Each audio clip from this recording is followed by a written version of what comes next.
Ladies and gentlemen, thank you.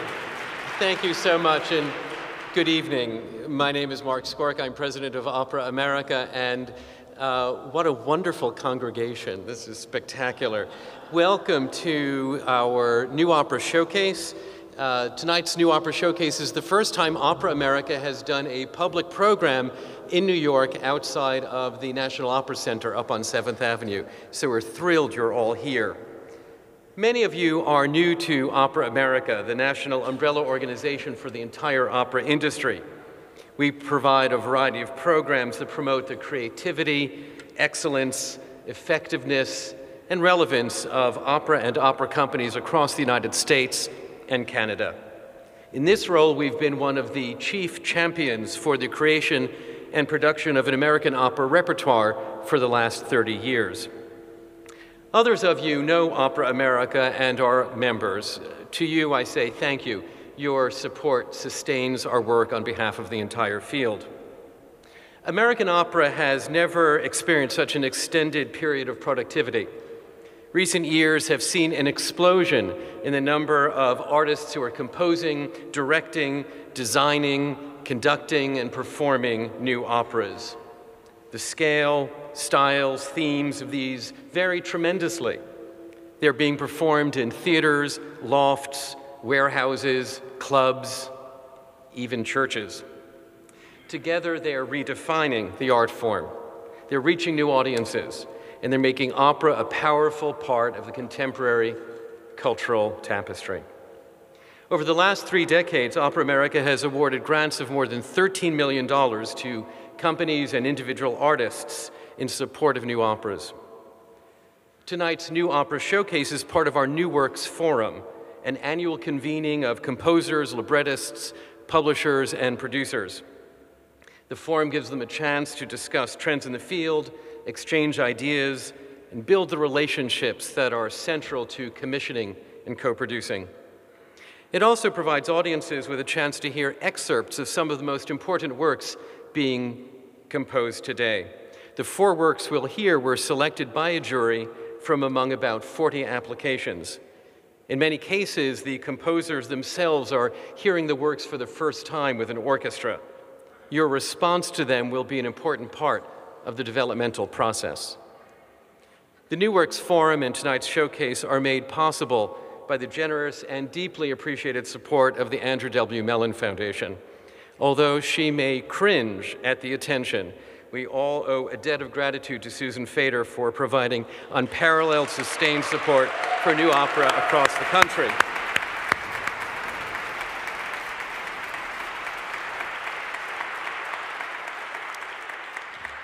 Susan, thank you.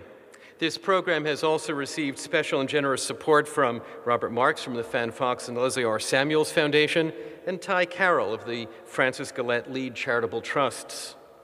One of the featured artists and several others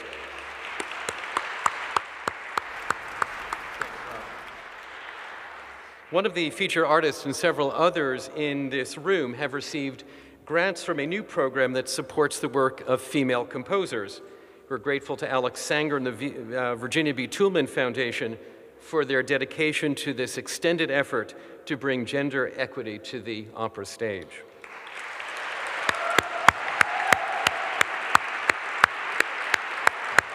I'd also like to thank Julian Wachner, Trinity Church, and Novus New York, as well as the terrific artistic staff of Opera America led by Laura Lee Everett. So, Laura Lee, wherever you are, thank you again for being with us, and without further ado, let's turn our attention to the New Opera Showcase.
I set out to write a piece which addresses the psychological issue of what it means to be a hero and what it means to have human life and death in your hands. So the legend of Beowulf is appealing because, of course, we have this hero and he's supposed to fight a monster. What are the psychological ramifications to the hero? What does it mean to be a hero? What does it mean to fight? So the themes that I was dealing with, PTSD and also what happens at the end of life and how can we die gracefully in some way? How do we deal with death? Those were themes that I knew I needed to work on. I used the prototypes, really, the archetype of the hero, the archetype of the monster. So the idea that the monster is really a psychological thing that he's dealing with, demons from his past and things that trigger the PTSD. And I went back and forth a lot in my libretto. Should I actually call this character Beowulf? The opera actually does present a situation which is pretty realistic. I felt as though I had such a definite angle at which I needed to come towards my subject matter that I felt as though it would be such a process of translation to a potential librettist, because I did feel deeply personal about the subject matter. I really had to get the libretto right, and it was kind of extraordinary for me how many drafts it went through. In that sense, I suppose the music sort of started happening, if nothing else, subliminally at that point. After a little while, the character of Beowulf emerged pretty clearly to me, and he had a very particular way of singing and a very particular way, particularly for his recitative, what would happen. It's not something that necessarily is dealt with that much in theater or in opera, is the idea of what happens to a person at the very end of his or her life. It's something which we all go through, you know, with our parents, with relatives, with ourselves eventually. I think if I were to really distill what the opera is about, it's about the impossibleness of being a hero.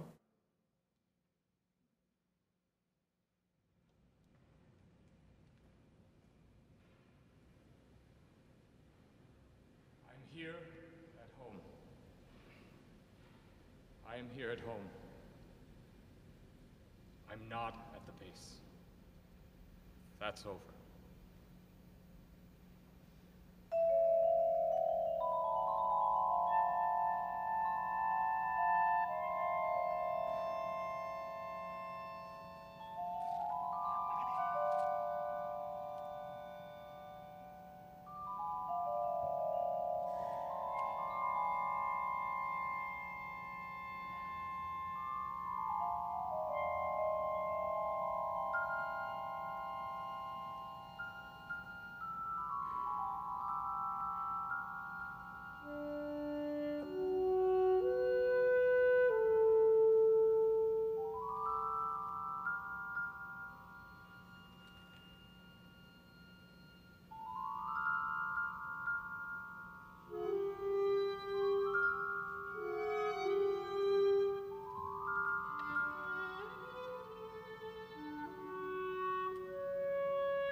I'm here at home.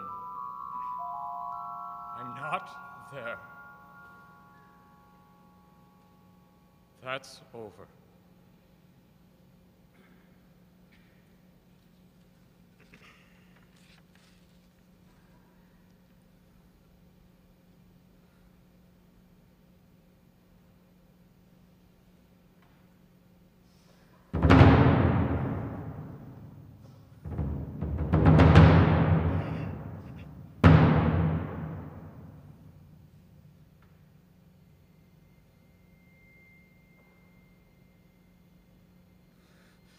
mortar explosion.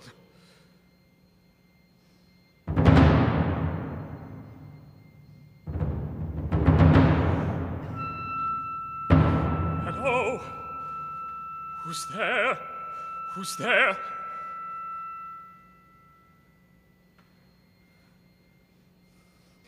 Anybody?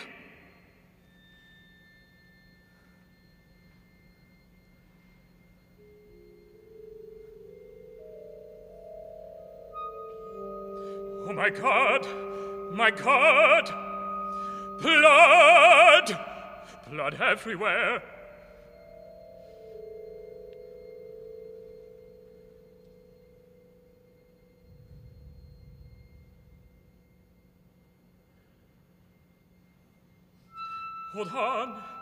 Hold on, stay with me. I'm a doctor, I can make you better. What is your name? Eve.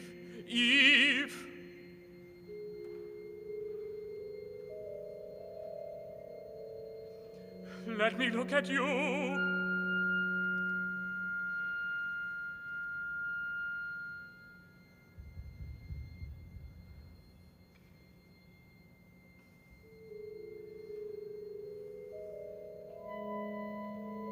We'll find your mommy. Just don't sleep, Eve. Stay with me. Stay with me. Hold still. Let me look. What songs do you know? Let's sing together.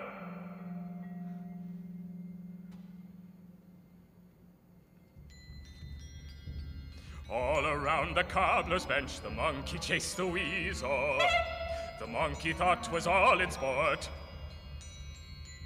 Pop goes the weasel.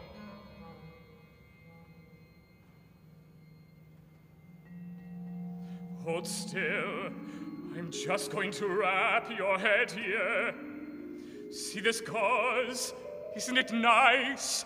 Like a spider web, so soft and strong and fine.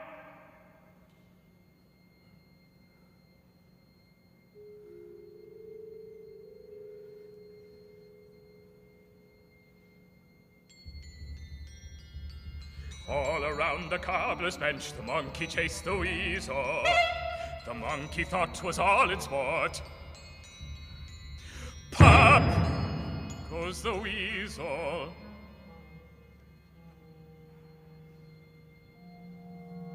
Sing, Eve, sing with me. Your voice is so lovely and the song is such fun. Shh, shh, don't cry, not yet.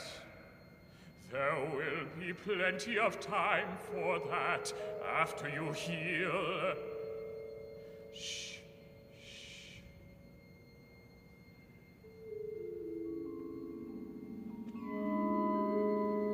Find your mommy.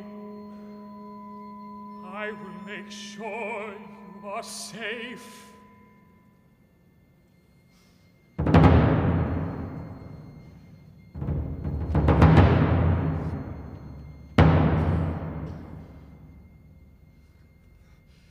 I am here at home. I'm not there. That's over.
feeling?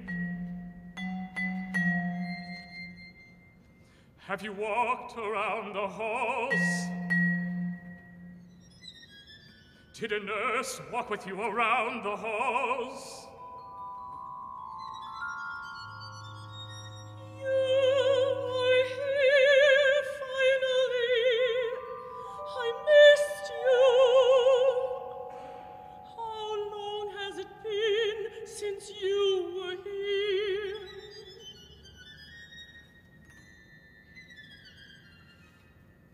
Yesterday evening, Mother.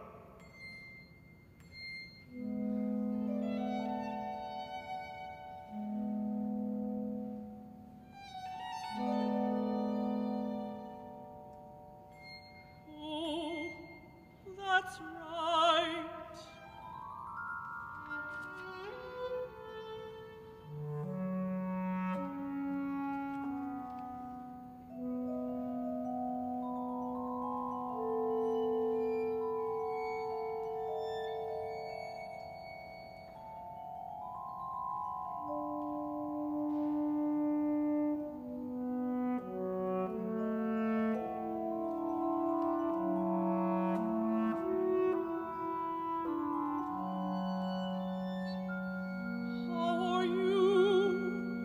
It was thunder and lightning all night here.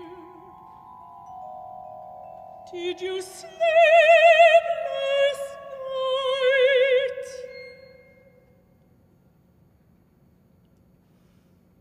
Tell me how you are feeling today, Mother.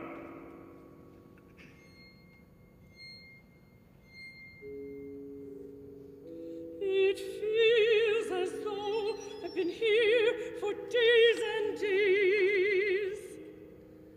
But when can I go home? I won't be here for long.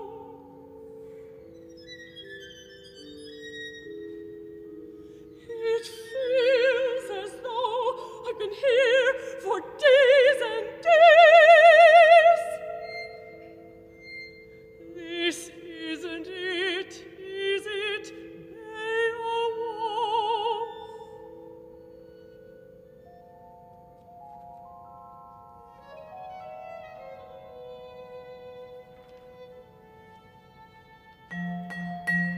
Has a nurse been by in the last hour? Let me look at you.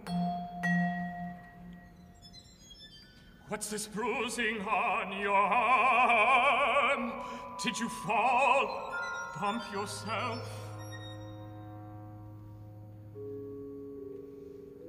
The nurse hasn't been here for a long time, I think. But what does an hour feel like here? It feels like a week.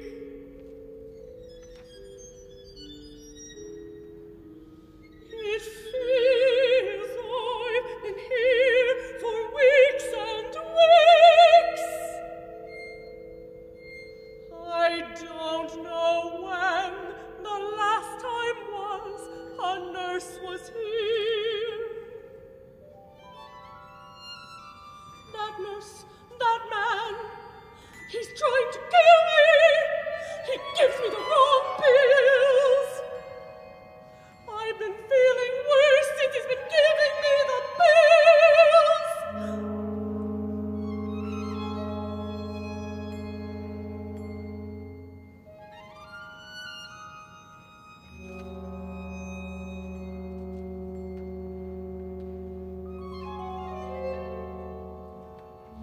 Can you stand? I think you should walk around a little. Here, take my hand.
go home. I miss the soup I make on Sundays. I miss my kitchen clock. I miss my bookshelves with rows of dusty spines. When can I go home? I miss opening my curtains and walking with my bare feet on my own clean floors. Your dehydrated mother. We need to catch you on an IV drip.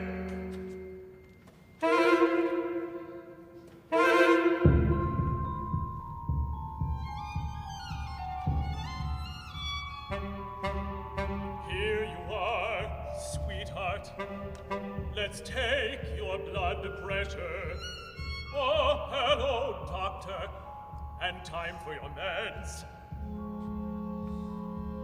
I'm not going to take those pills. They're not the right ones. Ever since you've been giving me those pills, I felt worse.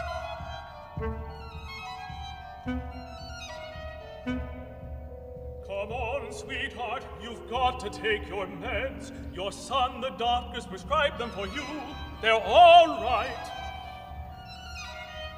Has she fallen? She has bruising on her arm that is new since yesterday. It's not normal for her to bruise like that. She's not on blood thinners.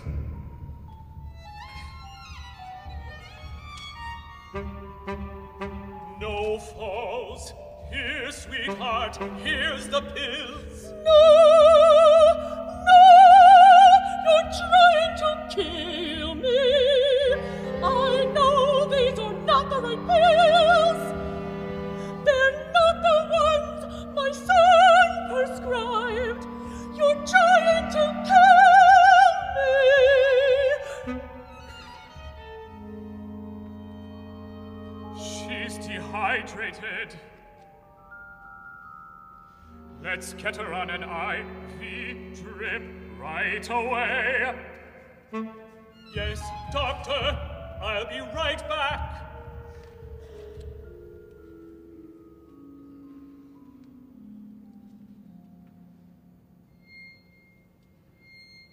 Mother, what's going on?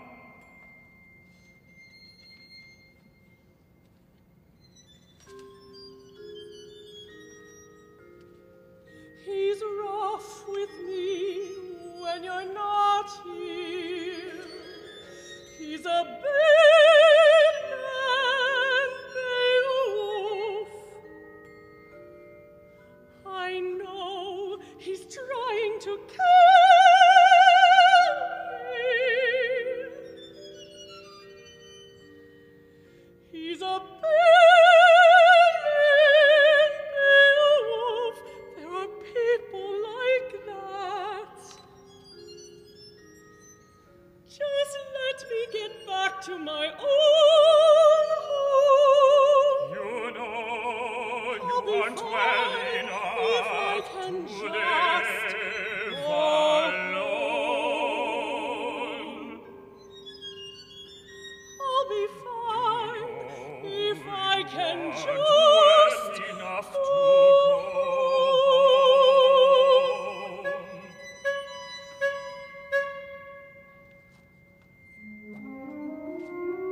I'll see what this is.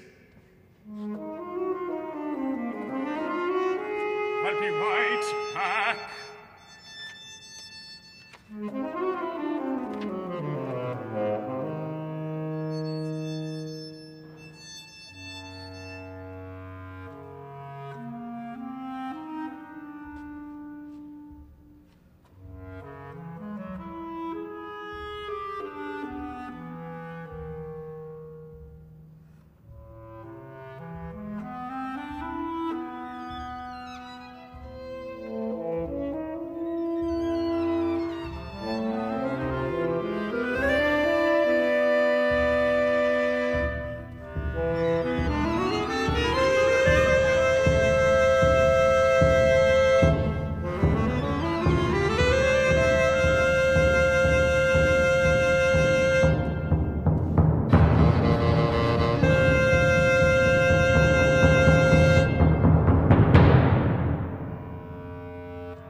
What's this, Mr. Vane?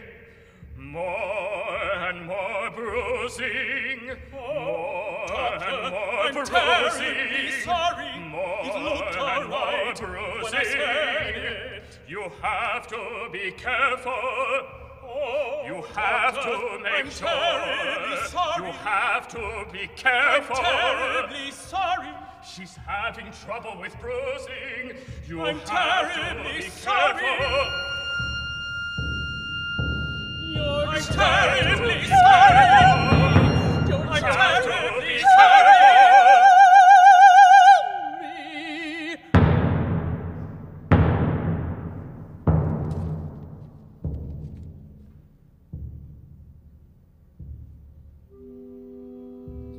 Oh, get me home. I need to get out of here.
For me, there's only one opera director and one opera collaborator. He is not my Lennon to my McCartney because I ain't no McCartney. But him and I just are copacetic. So we've been friends and collaborators for quite a while now, rather embarrassingly long. My daughter suggested this book, The Invention of Morel, a very slim volume. It's a funny old story. I mean, it exists as a kind of science fiction tale, it exists as a kind of existential love story. It is a period sci-fi black romantic comedy. It's the story of a guy on an island. It's that template, an escapee, a fugitive from justice. A man who, for some Kafkaesque, unspecified crime, has had to escape his everyday life. And he's on this island alone, and he's desperate. Suddenly, one morning he wakes up and the island's full of people. Unusual, strange, spectral visitors. And he thinks that they've come to get him. So he hides in the jungle, and as he's observing them, they seem to be very high society, these people, oddly dressed. And amongst those intruders is a woman, of course, with whom he falls in love. And he can't understand for the life of him why the object of his affection isn't giving him the remotest bit of interest. So he can't stop himself. He has to meet her, and he tries to, but she just kind of won't see him. And eventually he's standing in front of her shouting at her, and she just doesn't see him. So it's a kind of love story? It's a love story between two people on the same beach, separated by 40 years. And that's where Morel's invention comes in. And we see that it has pretty dark and sinister implications for humanity. What makes this a good opera story is that there are relatively few beats to the story, which means you get into the emotion of it. A disposition of anxiety, of agitation, of disquiet, which for two such sunny guys as me and Stewart, is really weird that we should choose. Actually, that's been part of the subject matter for most of the things we've worked on. We had far too much fun working on it, as we always do. Opera is the most fun that a composer can have with his clothes on.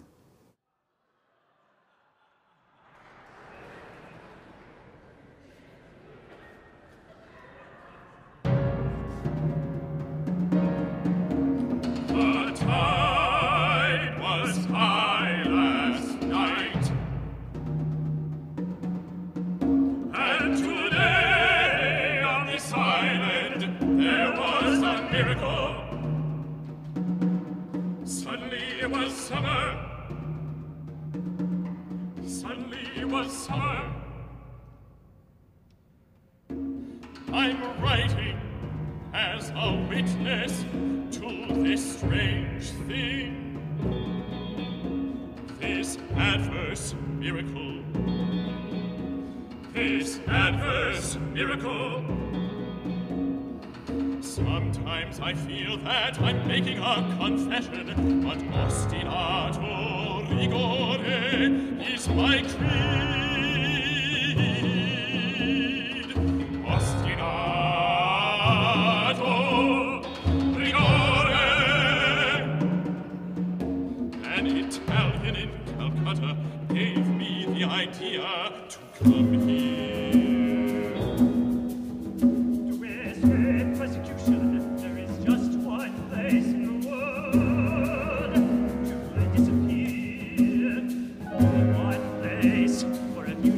From justice, such as you, somewhere in the South China Sea, a region of strange disappearances, is an island, but that's not possible.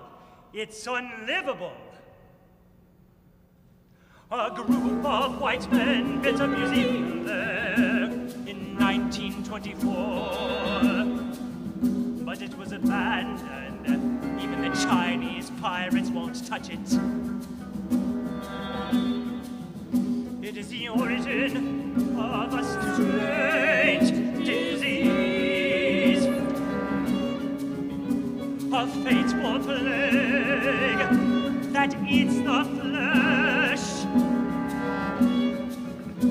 A ship was found from the island, but the crew was rotted away. Some say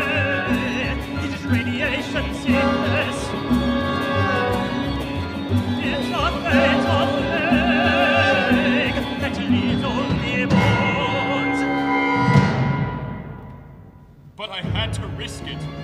My life was unlivable. My life was a disaster. I was a fugitive, an outcast. I was cursed, condemned, denounced, doomed, reviled. So I resolved to find this place. The Italian was reluctant, but did help me.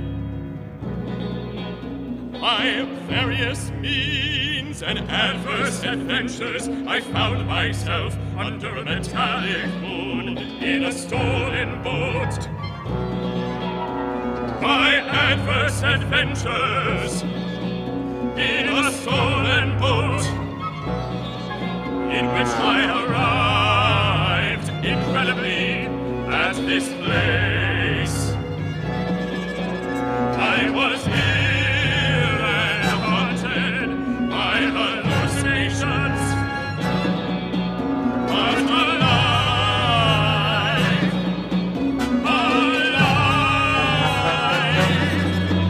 and free. Here on this island,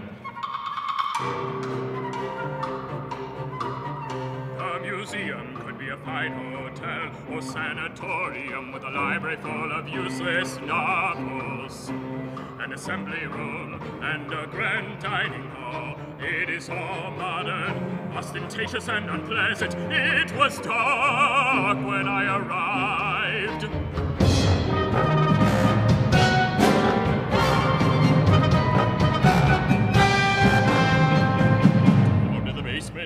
Was the power plant, and a strange collection of dusty machines, a scientific playground, it would seem. I know little machines, but with native cunning, I soon had them running.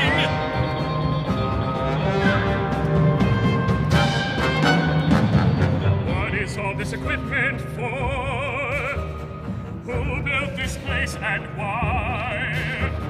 Why are these machines assembled here? And for what strange design?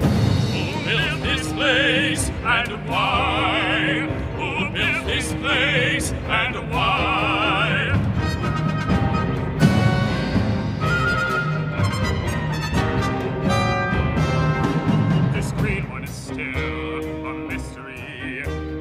What is the green one for? What does the green machine do? What is the green one for?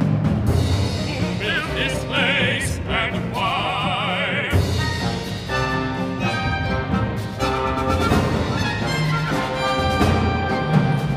Last night was the 100th time that I've slept in this deserted place. The 100th time I have wondered and wondered. The 100th time I've counted my blessings. After a life that was squandered. Last night the heat was so intense, it was impossible to sleep. As a terrible storm was looming, I moved my bed from the poolside terrace. It was my last night of peace on this island. As day was breaking, I awoke to the sound of music.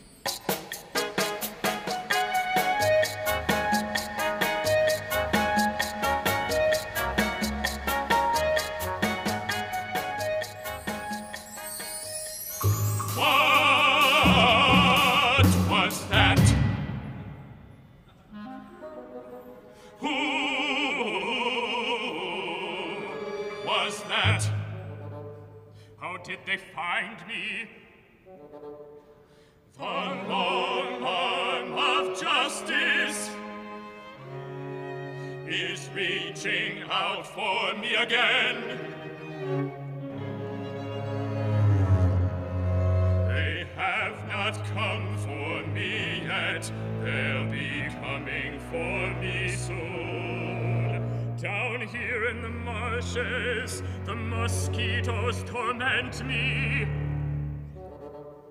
They have not come for me yet, they'll be coming for me soon. Down here in the worst part of the island, it is unhealthy, sinister.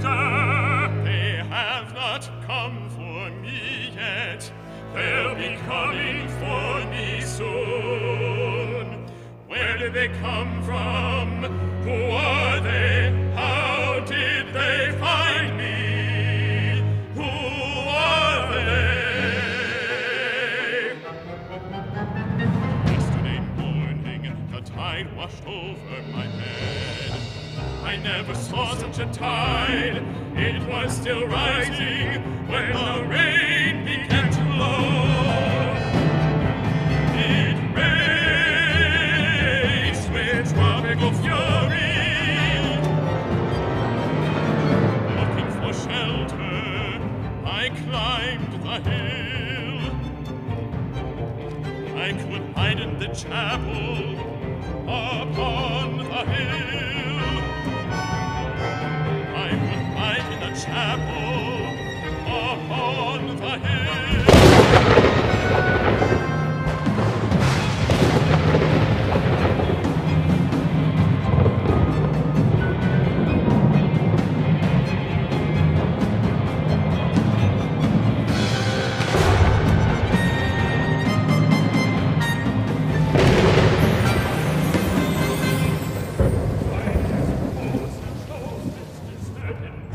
He must have his reasons. What are you doing in here? Morel is calling for us.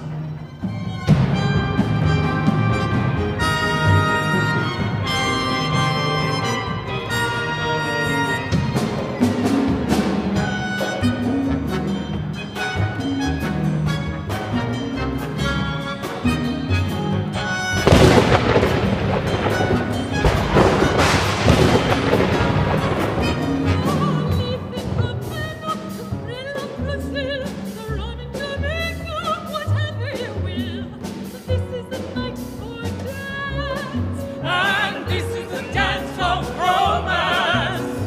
This is the end of stealing glances. Let's not miss this chance.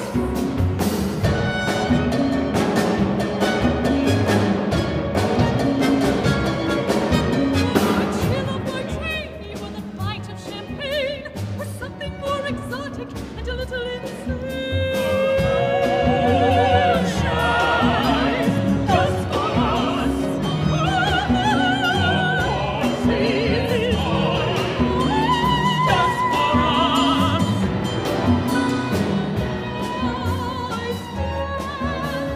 Just for us. And the soft breeze is blowing just for us. There's so many people around. The music is just for us. This is the night for love. And this is the dance of romance. This is the night for more than let's not miss this chance. This is the night for more than glances. Let's not miss this chance.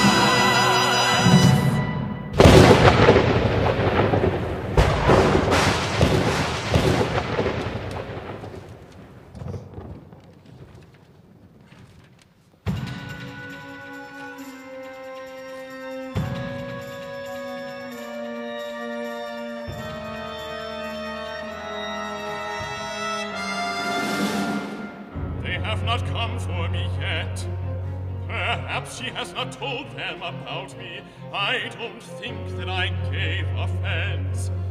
If she comes here today, I will know that she longs to be near me. She comes here to feel me, but still it would do no harm to apologize. And I know that women love flowers. I may lack artistic talent, but I am sure that my garden will move her. Underneath it I shall plant these words. Sublime, close to my heart, but mysterious with the living silence of the rose. Much too long to spell out with flowers. You have aroused a dead man on this island. I was exalted to be a corpse who is alive only for her.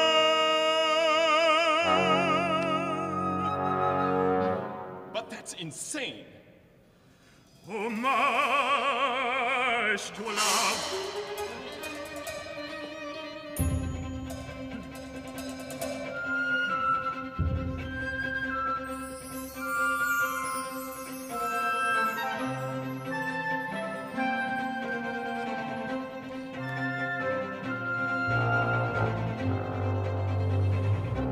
Was too compassionate at first to notice my wretched garden, but I had forced a reprimand from her.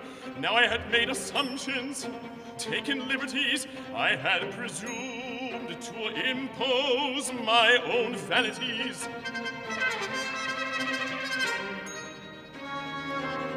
Don't say that you hate me. You don't need to tell me. I understand perfectly what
by my subtle little garden.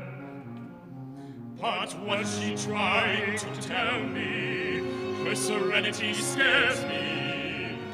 But she comes every day to be near me. She feels me even if she doesn't see me.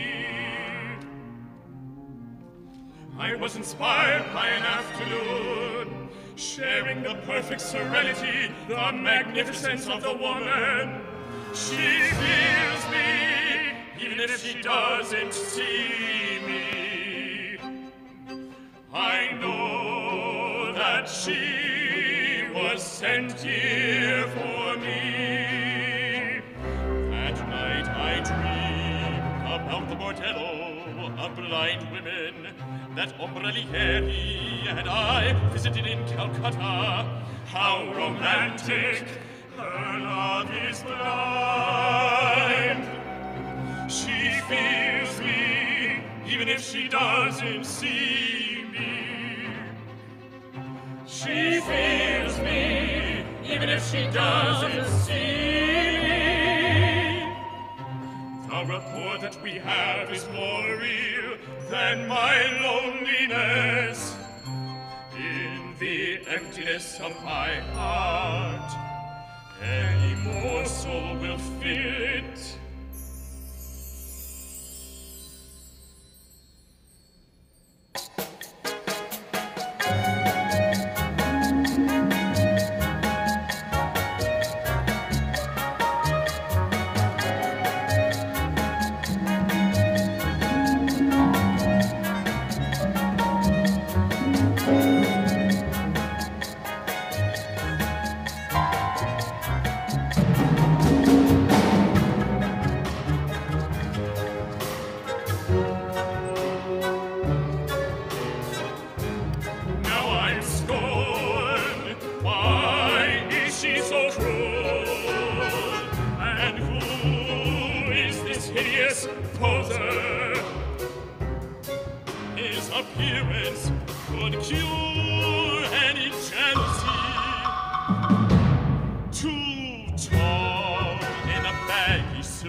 So seriously.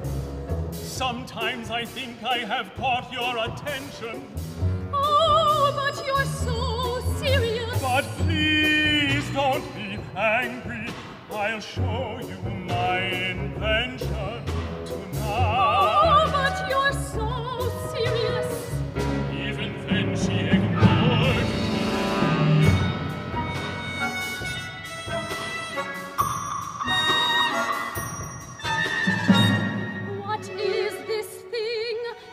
You'll show us tonight. There's always something at play in that great mind. What have your hands created this time?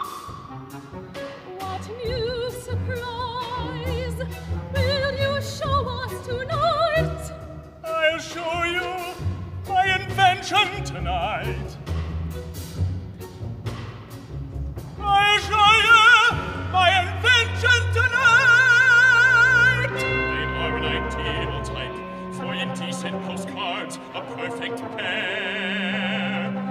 I'm even sure I have seen them in the best collections of Caracas. What kind of ironclad aplomb. Let them ignore me so completely.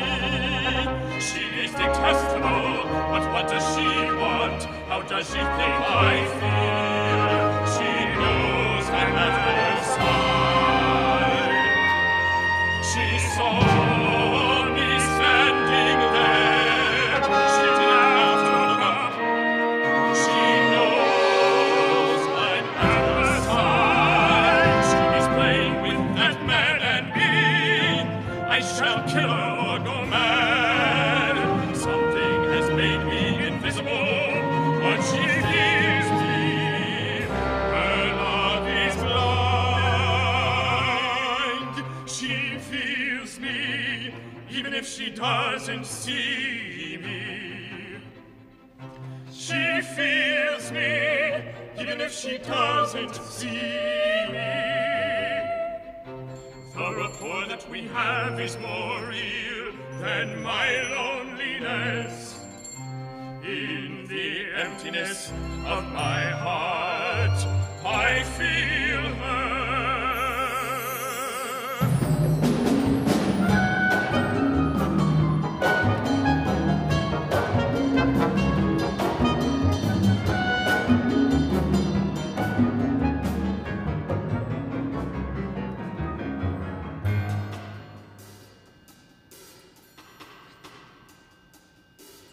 Yesterday, I avoided the rucks.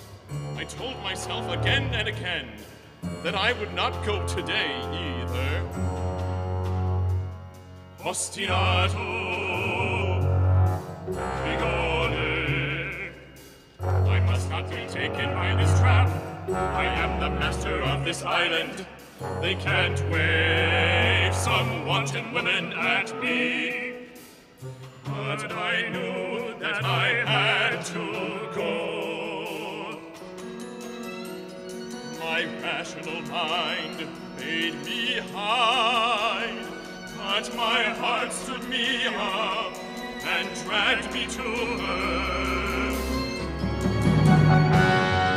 But Faustine was not there, so I thought I'd driven her away. Looking for Faustine, I climbed the hill, hoping for a glimpse of her upon the hill. Looking for Faustine upon the hill.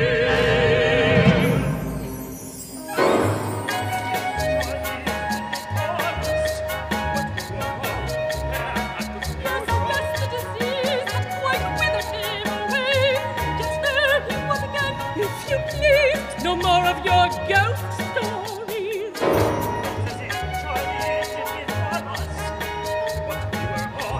Yes, the disease that quite withered him away. Just there he was again, if you please. No more of your ghost stories. I am a ghost.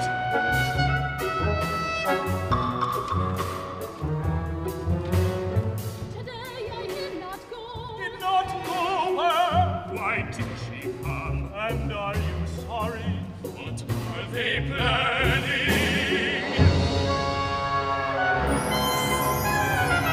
That's it.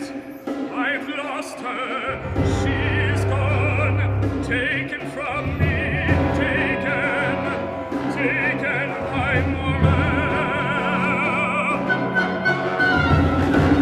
These bodies that men like him have, that beguile, and bewitch, and enthrall, and impress with the blood fraud of that demigod. Fraud of that demigod. I've lost her, she is gone, taken from me. Look how she hangs on his every word, and undressing him so intimately. How it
A Thousand Splendid Suns was written by Khaled Hosseini. It was his second big novel after The Kite Runner, which was his first. The story is set against political upheaval from the mid-1970s through the American occupation of Afghanistan in 2002. The Kite Runner told about men in Afghanistan, and The Thousand Splendid Suns tells about women. Two women married to the same man. It's the women under the veil. They're both forced into marriage with the same man. His name is Rashid. And the two of them, of course, now are a generation apart, clash immediately.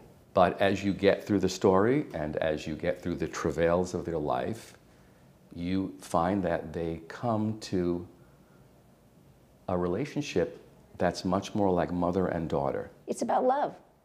It's a love story. It's actually a love story between a mother and a daughter. There are women all over the world living lives like these women live.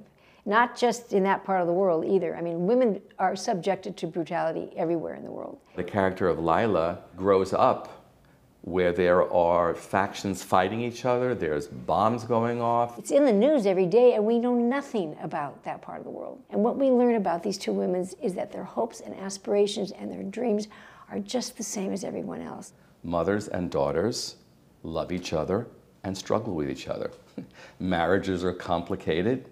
Marriages sometimes are abusive. So there's a whole set of universals that were in this story. It just happens to be set in Afghanistan. I didn't feel that my Eastern European Jewish roots would carry me far enough into Afghanistan. I went to India with my family for 6 months, and I studied with a guru there. Sheila's music is modern, but it's tonal. It's very satisfying. I've studied raga, and I've studied tabla and some of the rhythm. And the goal is not to write, Hindustani music, because I'll fail at that. The goal is to incorporate the color of some of that into my own voice. We brought in an incredible director named Leslie Swackhammer, who is both an opera and theater director. Sheila also brought in Sara Jobin, who is poised to become one of the top conductors in the coming years. So it's pretty much an all-female creative team, except for me. I think this opera, for me, has been the most exciting musical path that I've ever taken. This is the kind of story that will give the audience the ability to experience a cathartic release. Whether that will be tears, whether it will be satisfaction, whether it will be anger, I don't know. But I think it will be something.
This is my reward, ungrateful daughter, listening to his lies, rich lies, a rich man telling rich lies. Nana, my father loves me. He cast us out, he betrayed us, he made you bastard little harami, bastard harami. He comes every Thursday to see me. Ah, there's a rotten rat all of a house, while he lives in town with his fancy wives in his big fancy house. Nana, my father loves me. He sings to me and tells me stories. Stories! His children get ice cream, but you get stories of ice cream. No, you don't know him. You never see him. You hate him. Nana, my father loves me. You know what he told his wives? That I forced myself on him, me, a lowly servant in his house, that it was my fault, Mariam, that it was my fault, Mariam. Today is my birthday. Don't be foolish, Mariam. Don't be foolish. Today is my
about Marianne.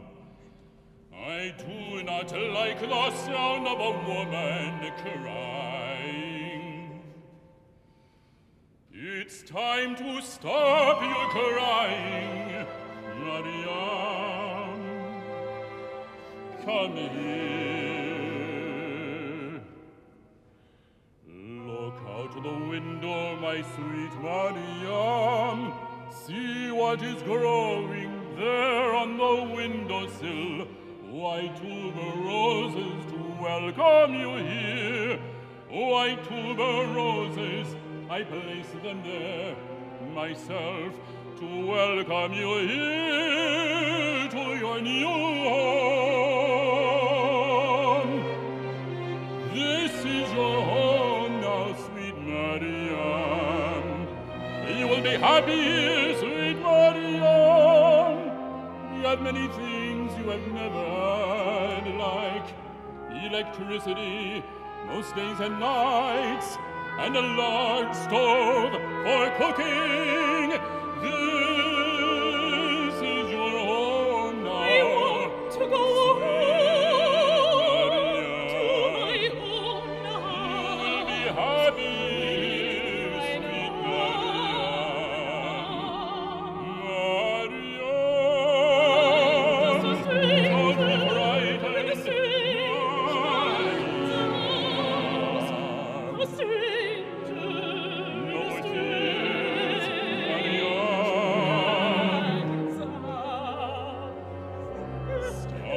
Crying now. Stop your crying now. What did I say about crying? I cannot stand the sound of a woman crying. When are you going to unpack that thing? Is this some kind of hotel? I wanted to give you some time, but this is absurd. I expect you to start acting like a wife, like my wife. Is this understood?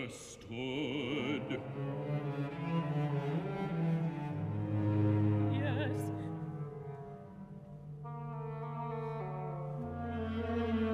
Well then, this is on you, Marianne. We can be happy, sweet Marianne. No more crying, sweet Marianne. Sweet Marianne.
I saw you from the street come out onto the porch. Your mother would kill you if she saw you smoking. And who will tell her? Tell your secret to the wind, but don't blame it for telling the trees. Khalil Gibran.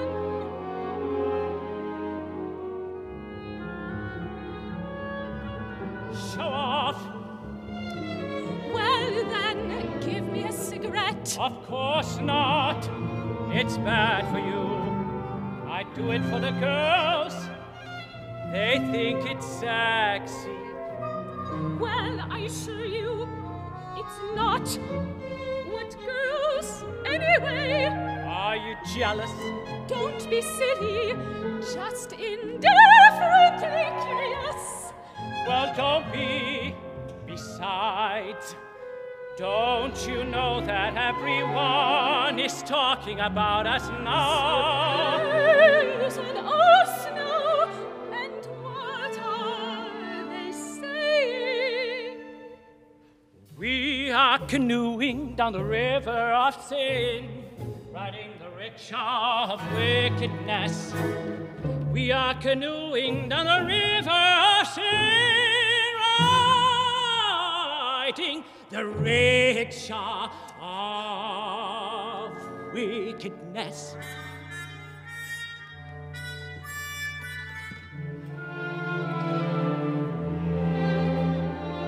Ah, Lila, you know that I only have eyes for you.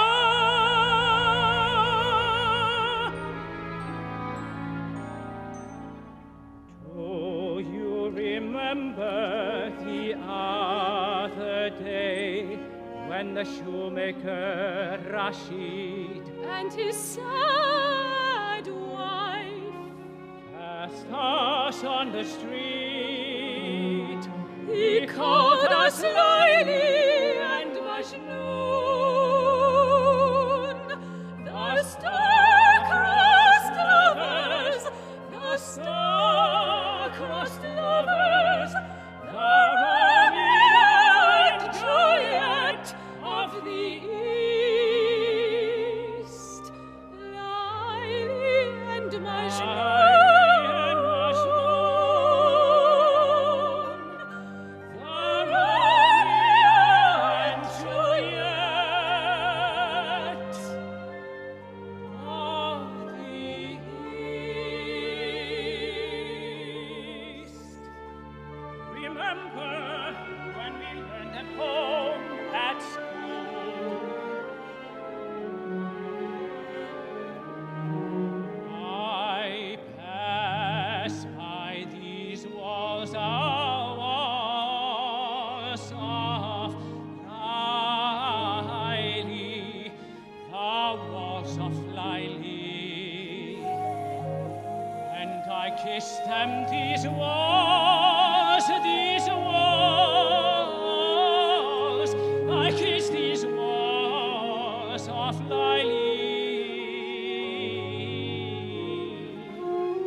Dream of the Red Chamber is the most beloved Chinese novel. It's generally considered sort of the pinnacle of Chinese literature, and there's an entire school of academic study, Redology, which is devoted simply to studying this one novel. So it's a daunting idea for an opera. I was actually approached by the San Francisco Opera for this story. Bright then asked me to do the libretto, and I said no, because I felt like, oh, come on. The novel has 50 major characters and 400 minor characters, and I'm like, I don't know how we make this into an opera. And because Bright lived through the Cultural Revolution, his will is stronger than mine, and eventually he got me to do it. David Hwang and I worked very hard on paring down the story. We have distilled it down to an essential love triangle. This young man and his soulmate, we also see before they are born on earth. And they are warned by a monk that this will be a futile exercise which will end in sorrow, but they don't listen to him and they come down anyway. I think this is an opera, it should be liked by the general audience. If people like Puccini, like Verdi, like Carmen. It's capturing a world of ancient China which is lost to us today. It's a showcase of Chinese aristocratic lifestyle of the 18th century and the 19th century. I was really excited that we got Stan Lai for our director. Stan is one of the most beloved contemporary directors in China. He's also completely bilingual, bicultural. He grew up in San Francisco. He knows both culture quite well. Tim Yip, the designer, is probably best known for having won an Oscar for Crouching Tiger, Hidden Dragon. It's a fantastic team that I think will both be true to the spirit of the Chinese work and create a production that's really accessible for Western audiences. If it's a good story, if it's a good drama, and the music is wonderful, people enjoy it, or thrilled by it, touched by it, it will have its legs.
much like you. I am prized for one moment. My heart breaks so. Just like you, I wish to fly on the winds. Just like you, I long to soar upon earth.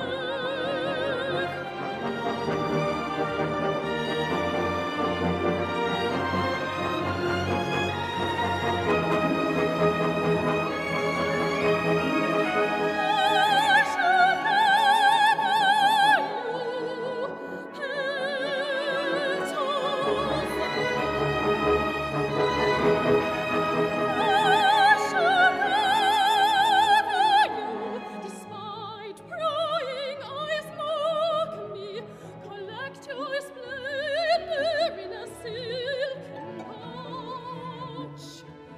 Lay your glamour to rest in the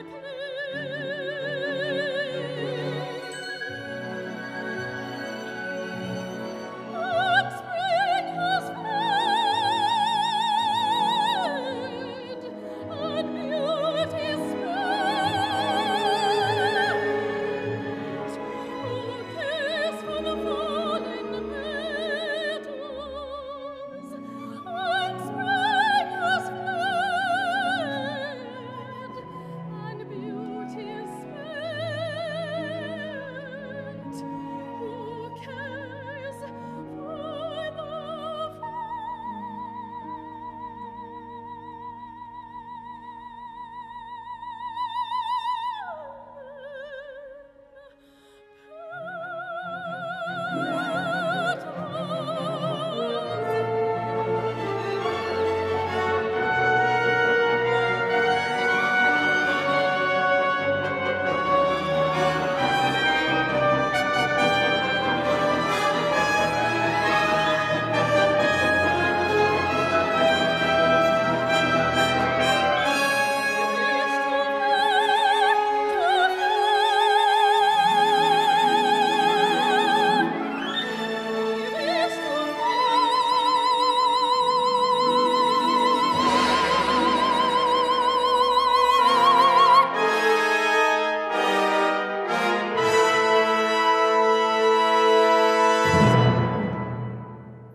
Could read my heart.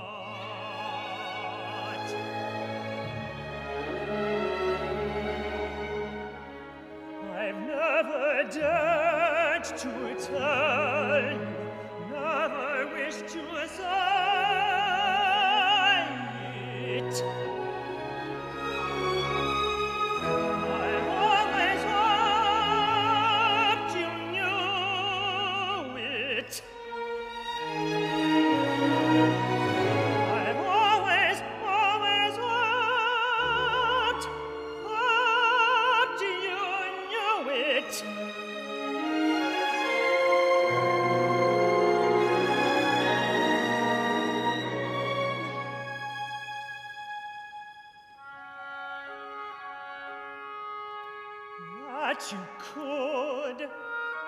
That you could read my heart.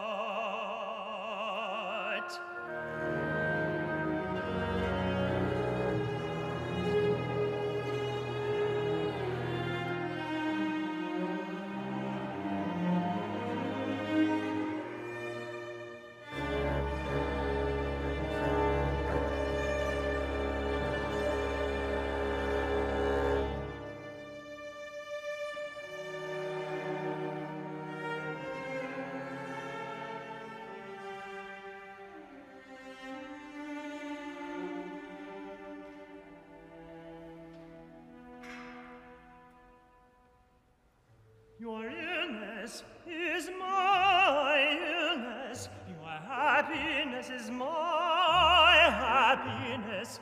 For I am thinking of you every waking moment, even as I sleep. You are never far from my heart. When I die, I want to die with you. Our tears will fall a river,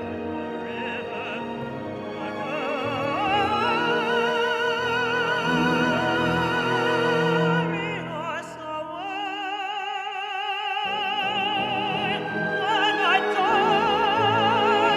When I die, I want to die with you. Our tears will form a river to carry us away, to carry us away.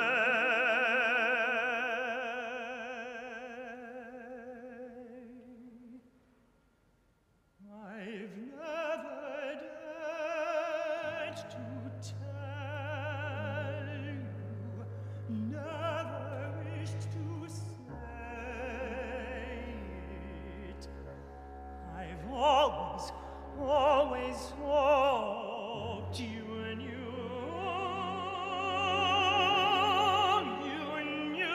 it,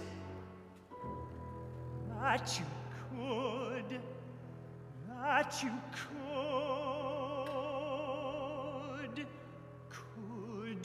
read my heart.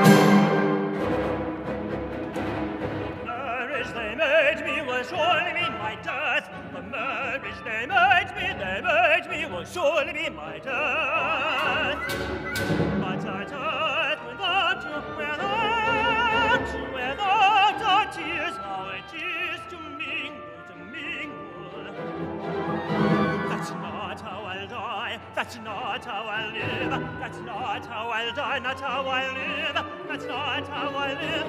How I live and die.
Well, ladies and gentlemen, Julian, can you come back out here for a second? Julian Wachner. He'll hear it. Julian, come on back. There he comes. We could not have done this without the partnership with Trinity Church, with Novus New York. Julian, thank you so much for being a fantastic partner. Thank you. Thank you. Of course, we could not have had an evening like this without such astonishing, talented artists and without an audience. We're all in it together for American opera, and I think we can leave, having heard the variety of work this evening, confident that the art form is indeed in its best period ever in the United States. So follow the works. We'll hear them in premiere. Thank you for being here. Take care.